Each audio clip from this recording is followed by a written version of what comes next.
What was that scene this morning? Pretty good. Actually, a ton more Arkansas fans. Arkansas showed up. First connection with the tight end. Gavin Schonwald, Brentwood product out of Brentwood Academy, was a fantastic youth basketball player up until early years of high school. But he said, all the guys I played with went from 6'3 to 6'8, 6'10, and I kind of stayed here. And he played with and against some dudes. High school teammate of Darius Garland. Now with the Cavaliers. There's Ray Davis.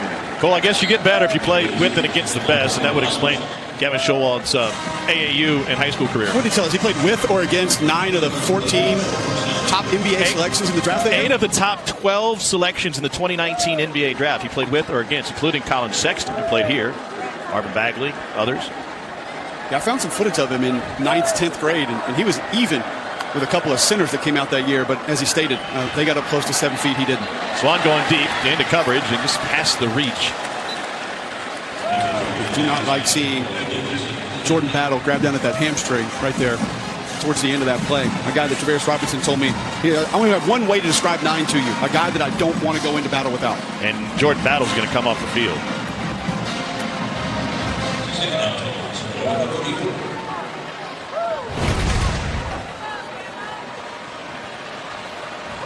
Love to see A.J. Swan still fighting, pushing the ball downfield, and see Battle come up right there. Play action. Going right back to Shepard. Kool-Aid McKinstry with the coverage. Again, it's so unique the way A.J. Swan throws these back shoulders. They're almost touch throws. Yeah. And that's actually, in my opinion, a little harder than if you were throwing it on a rope. Because you got to anticipate, lead a little bit more. It sounds weird to do, but you're leading the guy more than you would if you're throwing it harder on a throw that you want on the back shoulder. So, but he's good at them. Completed a few of them tonight on tight coverage. You wonder if that would have to change. If DBs can ever take advantage of that. More time to react. Able to check down to Jaden McGowan. McGowan was a walk-on. Runs a 4.440. His mom always had faith. Dandy Steph said, you can come here, but we're not going to have a scholarship for you right away. Well, he kept sending out tweets and emails with all of his highlights. About 3,000 tweets to try and get people to notice me, and then took another visit or two, and all of a sudden Vanderbilt scholarship became available. And his mom said, I knew all along that would eventually land. And all of a sudden he's one of the more important pieces to their passing attack. A guy they love to get the ball to in space because he's so talented. False start by Vanderbilt. False start on the offense, number 40. It's a 5-yard penalty, and it remains 4th down. First penalty tonight against Clark Lee's squad. And Alabama's going to change out their entire unit. May not have 11 on the field. And they did eventually, and that ball is down inside the 15-yard line. It's funny how like college football and the NFL have like a few main trees. For a while in the NFL it was Bill Belichick. Now it's really the Shanahan tree. Yeah. 7 different head coaches from that tree in the NFL. And college is obviously very dominated by Nick Saban and his tree. That's just a testament to, hey, when something's working, every other school is like, how do we get that? Right? How do we recreate that? Give us someone that knows that secret sauce. It's worked in some places, and well, even with Saban assistance, it's worked some, but not very often. Obviously, Kirby made it work. Here's Jalen Milroe going deep, trying to go back shoulder. And we got a flag coming in late as he was trying to find Brooks. Santa Neola had the coverage. I love this here. Jalen Milroe, what are you trying to see from him in a game like this? You want him to identify it. You want him to see things, make the right decisions, right? Pass interference on the defense, number 28. That 15-yard penalty will be enforced from the previous spot. And it carries an automatic first down. You're going to see a cat corner. So a corner is going to come on a blitz here. And Jalen Milroe is going to see it. This cat corner, he's going to come. He's expecting his guy just to run a little hitch route, or we call it a look route. Turn your head, and Jalen Milroe is trying to throw the ball right now. He's like, you're hot, right? And he ends up throwing it downfield because I think receiver didn't quite pick it up. That's a great sign right there. Saw the blitz, and then knew where to go with it. Just hit the receiver not on the same page, knowing, hey, I got to replace. Just turn and catch the ball. Trey Sanders. 8-yard gain. They go back to Saban's influence in the pro game and his history in the pro game. We're talking about that comp between being a big league manager of the Yankees like Aaron Boone, or coaching Alabama football. And he said the similarity, even though they're different coaching styles, this common thread is creating value for your players.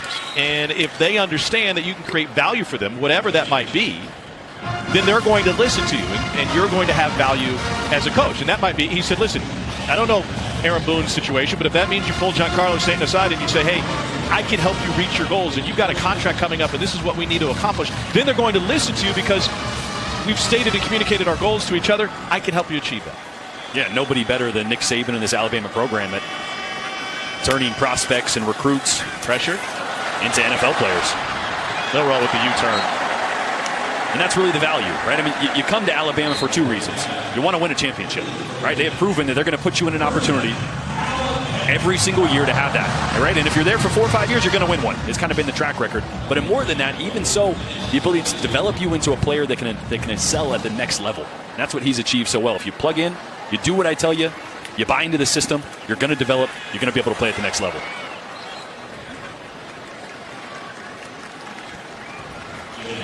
B.J. Ducati got in there to tip it. Belly, 2nd and 10.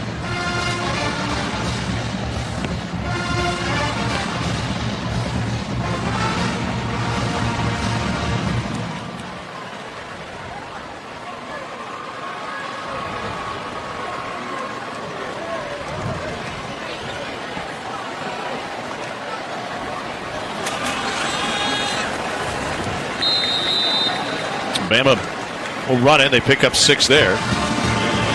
They're just kind of doing whatever they want to do all night tonight. It's Marion Miller now getting some run in the backfield. 529 yards of offense for Alabama. Milroe finds a wide open receiver and a first down. Another great job there by Jalen Milroe. Vanderbilt brought cross dog, so both linebackers blitzed up the middle. So what do? Replace the blitz. Watch both linebackers come. You got a drive route, Christian Leary. Nope, that's Isaiah Bond coming over the middle there. So 2 times now just on this drive, he's seen blitz, and he's made the right decision. One time receiver not on the same page, that time a good play. Miller running behind Robbie Oots. Finds about 5. Heck of a block by Robbie Oots here, 45. You are 45. You better be doing something 30 inside near close to the line of scrimmage. Oots is kind of that.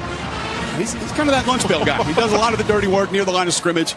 He'll pick up some blocks up and pass protection. Saw him get a little target and catch a ball earlier, but that's where he's best. Adding a little extra physicality near the football. Miller again. 2 plays ago too, he pulled on another and just smacked somebody. Tom was probably saying something dumb, so yeah. I didn't get to it. Well, but odds are. He's been laying the wood. Sweet lip sweater he's rocking too. Must be a big fan of the 80s. And that montage you ran earlier. Oh, we're bringing it back, baby. I mean, mullets are back. They're fully back. Not the old like Kentucky waterfall, where it's just real long in the back. But just get a little curly, little feathered right here. Look, he's got a mullet. That's the new style mullet. Personal foul. Illegal hands to the face on the defense, number 92. That 15-yard penalty carries an automatic first down. Fantastic Sam's. You say, give me the Kenny Powers? Yes, absolutely. Great bubble gum. I mean, that is some quality. Just brown sugar on his lip right there. And I am jealous because I am not very skilled or gifted in the facial hair category. If you watched SEC Nation today, you do know that my feet aren't without hair. They grow very well down there, just not on my face. It's really weird. Yeah, it is. It was weird that you would just bring that up. I'm not saying it's TMI, but I think we have an opportunity. You've got your pedicure with Tebow. Why don't you take off your shoes, show the people? Well, no, I'm not going to do that, Tom, because I actually started an OnlyFans, and I'm going to be selling subscriptions to that thanks to SEC Nation today and some interesting close-up shots of my feet. That'll pay for your pool. I'm an entrepreneur. What can I say? Trying to hustle. I would have thought that when you played here, you took a hit so hard it knocked the hair right off your feet into the end zone, incomplete. Yeah, I don't really remember playing here. I know I did, but Holding on the offense, number 65. 10-yard penalty from the previous spot. We'll replay second down. Here's a play that Jordan has seen but doesn't remember. Walk us through it, analyst. Oh, we got a little speed option going. I got a fullback blocking ahead of me, and just, I was looking at the block and didn't realize that Mark Barron is a grown man coming full speed at me. And that is like a life or death instinct to pop right up. I have no idea where I am. I had no idea. My earpiece was up in my forehead. You went to the sideline, and you went right to the chaplain. Did you ask for last rites? What was that conversation like? I remember going straight to Brother Brett Brown, our chaplain. He's still down there. I was talking to him before the game. I remember going, Brother Brown, I need you to pray for me because the stadium is spinning. I have no idea how I got here, and there is no way I'm coming out of this game. And he kind of looked around and goes, all right, he started praying for me. And he couldn't. He felt like he couldn't share that information. He was conflicted. What do I do? He's trusted me. I feel like the best part that we're skipping on that whole thing is Jordan's fake bow up there before he hit Mark Barron. Like, he was going to attempt to run him over while in the air, and it just didn't quite work. Here's Milroe with room to run. Got out over skis a little bit, regained his balance, and he took it inside the 5. Took down the Photog, too. All smiles, knocked him right out of his hat. The end of a 28-yard gain. I bowed up because I thought I was Jalen Milroe. I thought I could run like this. I couldn't. Not many people can. 6'2", 212. Yeah, he's a freight train going downhill, and I was a Honda Civic from 1992 that needed an oil change or two. And what's your comp? Wow. I couldn't find my keys yesterday morning, and that's why. He knocked you to Tuesday. Miller? The very next play, down. my offensive coordinator had the gall, the gumption, to call a speed option the other way. And I said, took one step, pitched it, said, no, sir. There is somebody in the building who Personal foul, can relate to what you on felt. The defense, number 92. Penalty will be enforced half the distance to the goal from the end of the run, and it carries an automatic first down. Somebody in the building is not wearing pads at all tonight who knows what it's like to get run over. And watch what happened at the end of this play. Here's your close-up. Yield! Not what I signed up for. Just a fetal position. Protect side, so just a great play design to attack where the defense is weakest down here in the low red zone. Alabama up 38. No longer. They will punch it in. Jamarian Miller. And that means a lot to a few. Check those parlays. That one might help. 5:11 to play. That was a 14-play, 87-yard drive. And you got to feel good if you're Jalen Milroe. There was so much attention on Jalen Milroe each and every practice with Bill O'Brien looking over his shoulder and coaching him and staying on him and making sure and especially relative to the Heisman Trophy winner who comes off the field when he enters. You said he looked good. Good decision-making against pressure? Yeah, I think it's easy to lump him into that athletic quarterback conversation, but he looked like a true quarterback there. Identified blitz, threw hot, made some plays with his legs, and Alabama rolling. Wherever we come from.